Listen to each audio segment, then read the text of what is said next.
Bismillahirrahmanirrahim. Assalamualaikum warahmatullahi wabarakatuh.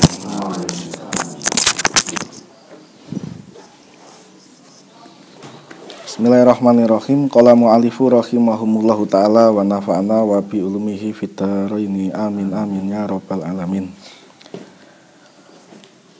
Hadal faslu tegese utawi kila fasal. Iku surutut tayamumi utawi pira-pira syarate tayamum iku asratun ana 10. Ayakuna suwijine yen ta ana apa tayamum ana iku biturobin kelawan nggawa lebu. Wa ayakuna lan yen ta ana apa aturabu lebune ana iku tahiron suci.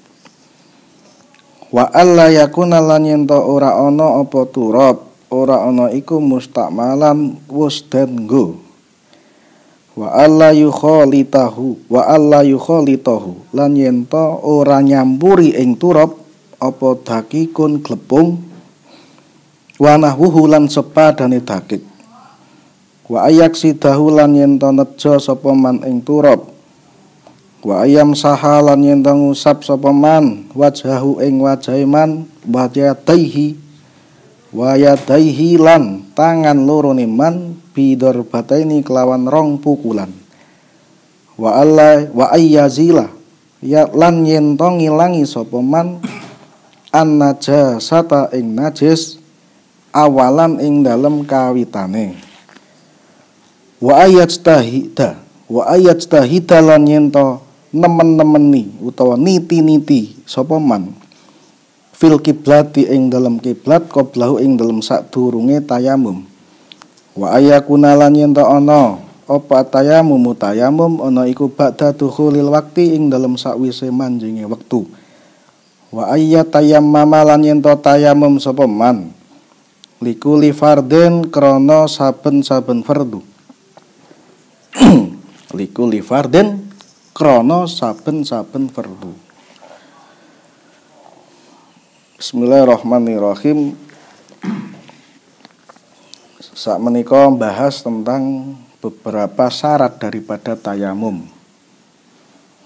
Nek wingi napa menjelaskan tentang apa saja faktor-faktor atau sebab-sebab kita diperbolehkan tayamum. Karena memang napa ibadah, semua ibadah, apalagi di sini ibadah mahdhah. Ibadah mahdhah itu memang ada kekhususan sendiri-sendiri. Baik ibadah apa saja bentuknya. Salat saja ketika itu mahdhah antara salat yang satu dengan yang lainnya, salat sunat itu ada kriteria atau kekhususan sendiri-sendiri. Ibadah juga sama. Di situ juga ada persyaratan dan rukun yang berbeda antara yang satu dengan yang lain. Begitu juga toharoh. Ini kan tayamum juga masuk bab toharoh. Antara kita wudu dengan air atau dengan debu atau bersuci yang ini istinja yang menggunakan batu itu juga ada persyaratan khusus antara yang satu dengan yang lainnya. Ketika kita tidak memenuhi syarat dari salah satu bab, baik itu tayamum atau fardu wudu atau istinja, itu pun juga tidak bisa sah atau gugur keabsahan daripada bersucinya. Lah di sini syaratnya tayamum disebutkan wonten 10 ayakuna biturobin. Yang pertama yaitu dengan menggunakan debu. Berarti debu itu prasyarat pertama kali kita ingin tayamum ya pasti debu. Tidak ada kok tayamum menggunakan selain daripada debu. Debu ini berarti ya tanah, tapi tanah sing mriku sing biasane sing kering, mboten sing basah. Artinya yang kering. Terusane nomor 2 wa ayyakuna aturabu tahiron. Debunya saja tidak boleh terus debu sing asal-asalan debu tidak, tapi di sini debunya harus suci. Tohiron itu berarti harus suci. Kesimpulannya berarti tidak boleh kita kok terus mengambil debu yang di situ dekat dengan campur dengan kandang ayam misalkan, tak bisa. Harus memang betul-betul di situ yang sekiranya kita mempunyai husnudon, prasangka yang kuat bahwasanya ini suci debunya. Wa alla yakuna mustakmalan, dan juga syarat yang berikutnya debunya di situ tidak boleh kok debu yang berupa mustakmal. Mustakmal berarti sudah pernah dipakai. Artinya ketika kita bersuci menggunakan debu, debunya tadi tidak boleh menggunakan debu yang sudah terkena dari usapan baik itu wajah ataupun tangan. Jenengan misalkan kok tayamum, di depan ini ada tempat wadah, nah tayamum, debunya wis suci lah, anggap saja di sini depan saya ini debu suci. Kita pas waktu ingin bertayamum diangkat, terus dibuat mengusap wajah, diambil lagi, dibuat mengusap tangan. Debu yang mustakmal itu yang mana? Yang mustakmal ya yang ada di usapan wajah ataupun yang ada di tangan. Adapun yang di depan, di tempat ini pun ini tidak dihukumi mustakmal. Tidak dihukumi mustakmal. Meskipun debu di situ cuma 1 sendok misalkan, tapi yang di sini tidak. Yang mustakmal berarti yang sudah terpakai untuk bersuci atau basuhan atau usapan ya, usapan yang ada di 2 anggota badan atau 2 anggota tayamum, baik itu wajah ataupun tangan. Oh, berarti niki yang di depan ini tidak perlu dibuang, ini bisa untuk bersuci lagi. Dibuang ya malah justru kita malah debu. Kadang musim hujan seperti ini sulit mencari debu sing suci. Meskipun ada, boleh kita bersuci sing neng tembok, sekiranya tembok di situ kok memang betul-betul sing kadang sing sok wong keset ngresiki malah kathah debune. Nek sing resikan malah repot. Nek sing biasanya mburi-mburi orang malah pinggir jalan raya barang niku kadang karena gawe hilir mudik, debunya bisa nempel di tembok-tembok yang ada di sekitar pinggir jalan, kadang banyak juga. Nah niku berarti yang mustakmal yang sudah terkena basuhan, usapan, yang baik yang menempel di wajah ataupun yang rontok, yang di bawah, yang di tempat masih dihukumi bisa untuk bersuci lagi. Terusane wa alla yukhalitahu daqiqun wa nahwuhu, dan juga syarat yang berikutnya tidak boleh debunya tadi tidak boleh bercampur dengan sesuatu yang lain. Semisal contoh di sini bercampur dengan gandum, glepung ataupun minyak ataupun bahkan air nggak boleh. Wong ono air, debu air itu kan ini kan debu itu kan darurat karena tidak ada air, tapi kok ada campuran air, ini bermasalah. Wong wis debu itu pengganti daripada air, tapi kok ada campuran air, ini malah berarti ada air kalau ada campuran airnya. Bisa campuran glepung tidak boleh, ataupun sesuatu yang lain seperti contoh minyak wangi atau air, apalagi air, bedak dan lain sebagainya. Harus memang itu betul-betul murni berupa debu. Wa ayyaksidahu. Nah, syarat yang berikutnya menyengaja. Kita memang menyengaja ketika ingin bertayamum memang betul-betul menyengaja mengambil debu. Memang diniati menyengaja mengambil, kita itu sengaja mengambil debu. Pastinya kalau tayamum pasti ada niat mengambil debu. Artinya memang tujuan kita ingin tayamum, berarti pikiran kita harus sudah ada persiapan debu. Dan itu mengambilnya itu memang kita sengaja mengambil debu. Mengangkatnya itu kita memang niat, ini saya mengangkat debu, bukan yang lain. Mengambil memang saya niat mengambil debu, bukan yang lain.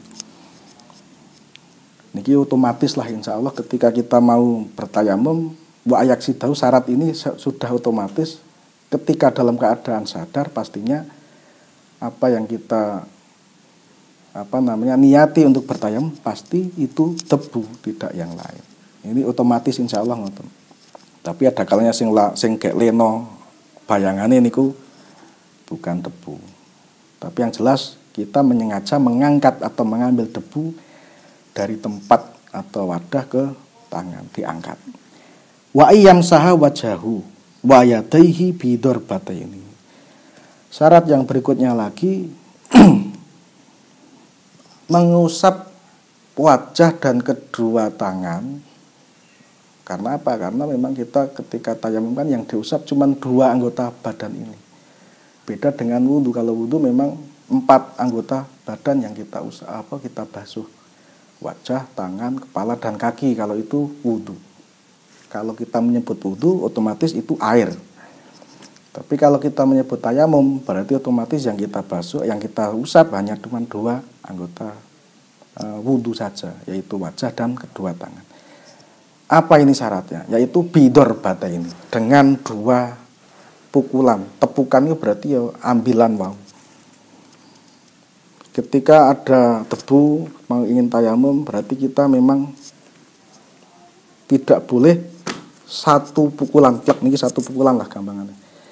1 pukulan ini untuk 1 anggota tayamum. Misalkan wajah, berarti cuma wajah tok. Tidak boleh kita mengambil 1 pukulan untuk wajah dan tangan. Oh, berarti 1 pukulan ini untuk 1 anggota tayamum saja. Adapun pukulan yang kedua, nah ini baru untuk tangan. 2 pukulan artinya yang pertama itu wajah, yang kedua tangan. Tidak boleh 1 pukulan untuk 2 anggota tayamum, wajah dan tangan, ini enggak boleh. Kalau ketiga keempat misalkan bagaimana? Misalkan jenengan kok demek debune wau gek plek 1 pukulan untuk wajah. Dirasa kok belum merata, boleh lagi memukul atau menepuk atau mengangkat debu yang kedua untuk wajah lagi. Ini enggak masalah. Tapi intinya ini kan masih seputar wajah. Baik ketiga enggak masalah. Tapi untuk yang berikutnya ini harus memukul, untuk yang tangan harus memukul lagi. Ini khusus lagi. Begitupun juga seterusnya. Yang tangan juga bisa 2 kali atau 3 kali. Tapi syaratnya itu 1 kali pun cekap. Intinya 2 kali pukulan ini syarat sudah cukup untuk mengusap 2 anggota badan, baik itu sing anggota tayamum wajah ataupun tangan. Nah, ini memang ada rahasia tersendiri. Kenapa ketika tayamum kok berbeda dengan wudu? Kalau wudu kok anggota tubuh yang dibasuh kok 4. Ada wajah, ada tangan, ada kepala, ada kaki. Alasannya karena memang kalau kepala itu kebanyakan orang, kepala itu kan mahkota atau tempat tertinggi. Bahasanya apa? Anggota termulia di tubuh kita. Ketika kita kok mengusapnya kok wajah kepala, ini kan kebanyakan orang pastinya tidak menyukai hal itu. Beda dengan kulit. Nah, kepala kan ini kan mahkota kita yang paling termulia lah di anggota badan. Dan di sini bukan cuman kulit kepala tapi ada rambut juga. Dan pastinya itu kan tidak disukai oleh kebanyakan orang. Tapi kalau di kulit ini memang debu itu, kulit itu juga aslu khilqah manusia dari debu. Kalau kulit itu kan memang seperti itu. Jadi kalau kulit nggak masalah. Tapi kenapa kok kaki pun juga tidak? Itu kan juga sama-sama kulit. Kalau kaki kan kebanyakan manusia itu kaki itu sudah menyentuh dengan debu. Karena tempat kaki itu di bawah. Kalau di bawah sudah umum dan memang sudah terbiasa dengan bersentuhan dengan debu ataupun tanah, maka tidak perlu untuk diusap. Nah, ini cuma 2 ini karena memang seperti itu alasannya, dan itu termasuk salah satu kekhususan daripada ciri khas daripada tayamum. Maka saya bilang tadi kenapa ibadah itu kok dibedakan antara yang satu yang lain. Karena satu ibadah yang satu dengan yang lain itu ada kekhususan tersendiri-sendiri. Meskipun pada dasarnya hakikatnya ibadah itu wusul kita, lantaran kita untuk menuju ke Allah. Sama-sama menggapai atau menuju kepada keridhaan Gusti Allah. Tujuannya kan iku ibadah. Tapi untuk ibadah yang satu dengan yang lain itu memang ada perbedaan-perbedaan karena ada kekhususan sendiri ini kuang. Terusane wa ayazila an najasata awalan. Nah, pertama kali ketika kita ingin bertayamum, ketika dirasa di situ ada najis yang menempel di anggota tubuh kita, nggak harus tangan, nggak harus wajah, nggak harus yang dibasuh atau diusap, meskipun di kaki misalkan, ataupun di lutut misalkan, itu pun juga harus dihilangkan terlebih dahulu. Sebelum kita memulai tayamum, kita harus meneliti tubuh kita apakah suci dari najis atau tidak.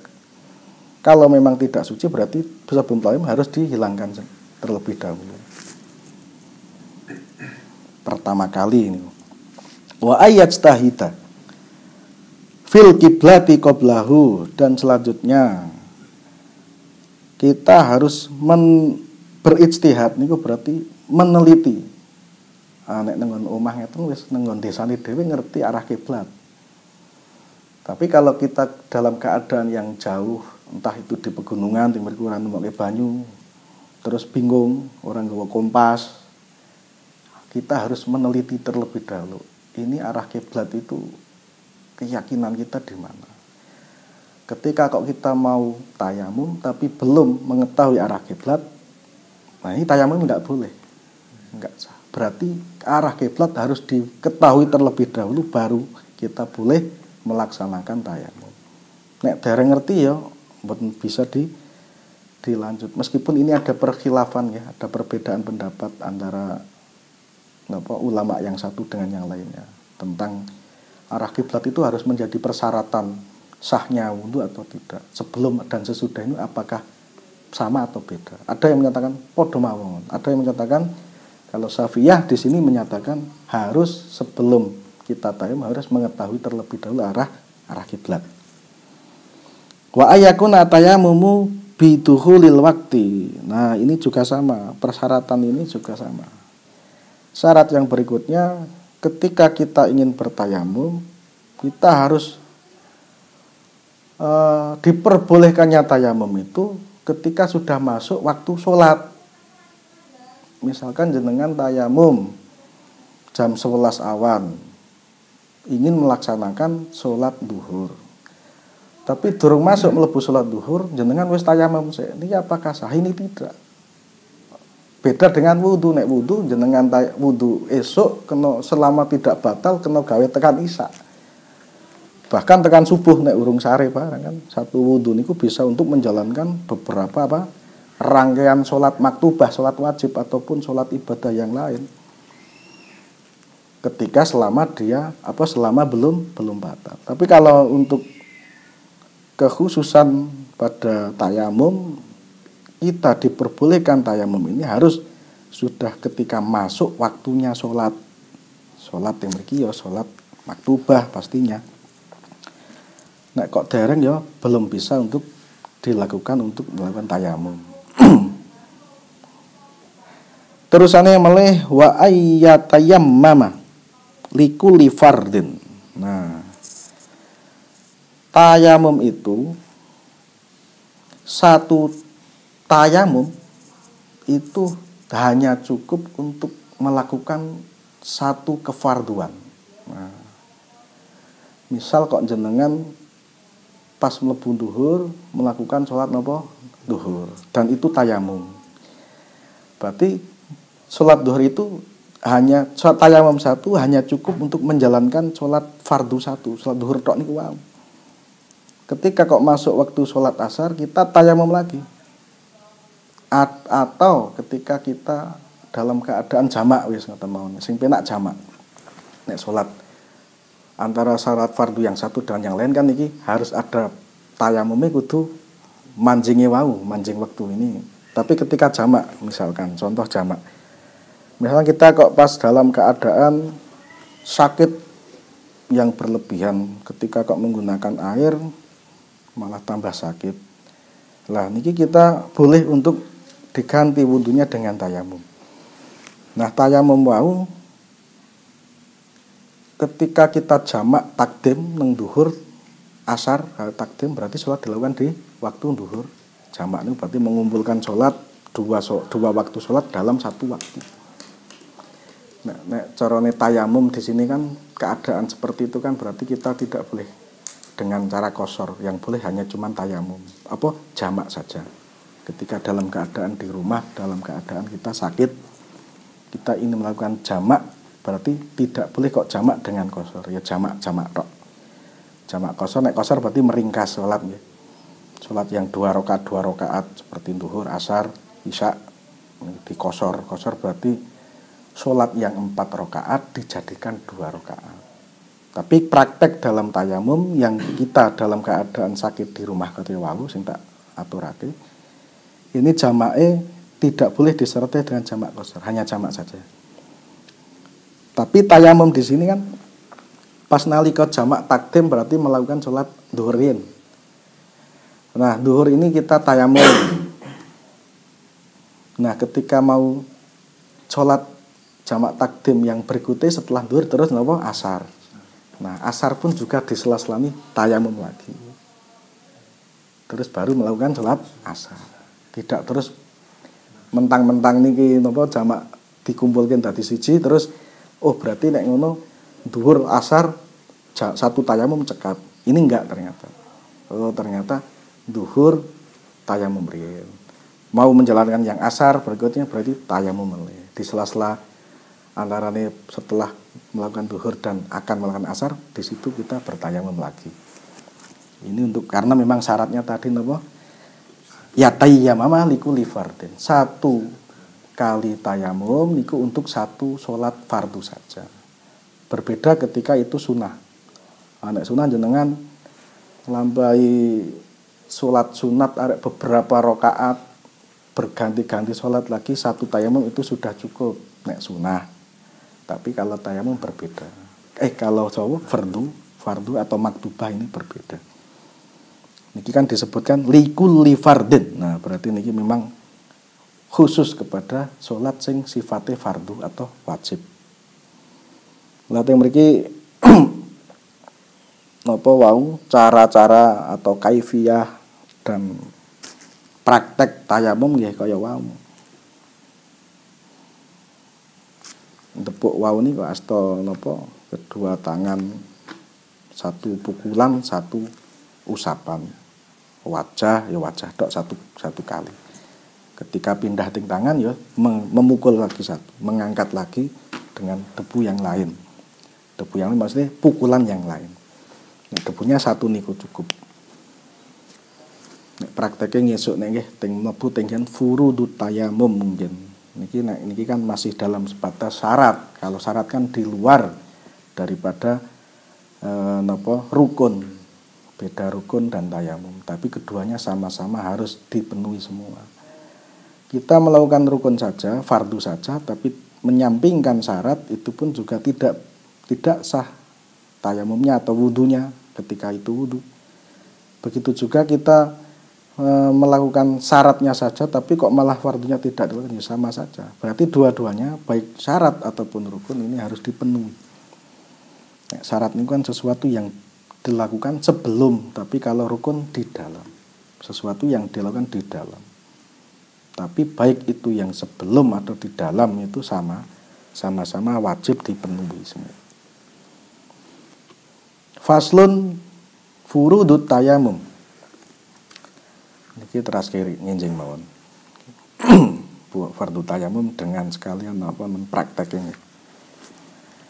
Pun sak mboten mawon napa perpanggihan kita wonten ngaos dalu menika mugi-mugi napa ingkang sampun kula aturaken waketon dadosaken manfaat dumateng kita sedaya sehingga kita pikantuk keridhoan Allah Subhanahu wa taala ya rabbal alamin. Kula akhiri wabillahi taufiq wal hidayah. Wassalamualaikum warahmatullahi wabarakatuh.